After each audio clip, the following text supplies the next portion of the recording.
एक घाटी थी जहाँ फूल खिलते थे, अब वही ताबूत उठाए जा रहे हैं। पहलगाम वो जगह जहाँ लोग सुकून ढूंढने आते थे, अब चीखों की गूंज बन चुकी है।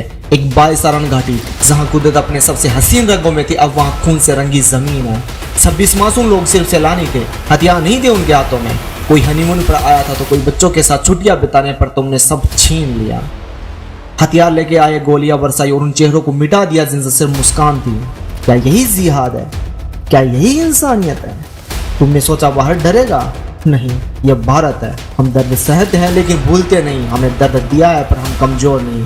तुमने हमला किया और अब हर हिंदुस्तानी की आंखों में आग है, हर जवान की रगों में लहूनी लावा दौड़ रहा है। हमारे सब्र की भी एक हद होती है और अब वो टूट चुकी है। हमने देखा 26/11, देखा पुलवामा और देखा अब 22 सारण। जवाब तो हमने पहले भी दिया है, पर इस बार जवाब देंगे, इतिहास याद रखेगा।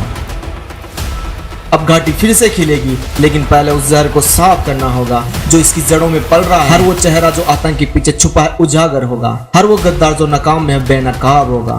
भारत अब भी निंदा ही करेगा? नहीं, भारत अब निर्णायक होगा।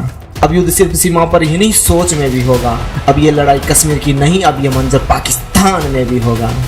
जो माँ अपने बेटे की लाश देख रही है, उसकी आंखों में आंसू नहीं प्रतिशोध है। जो पिता बेटे की तस्वीर थामे बैठा है, उसकी खामोशी चीख रही है। और जो बच्चा माँ बाप के बिना जिएगा, उसका भविष्य सरकार का ही नहीं, हमारी भी जिम्मेदारी है।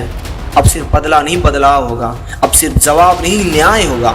कश्मीर फिर मुस्कराएगा, पर तब जब आखिरी आतंकी मिटाया जाएगा। भारत कभी नहीं झुकेगा, भारत अब नहीं रुकेगा।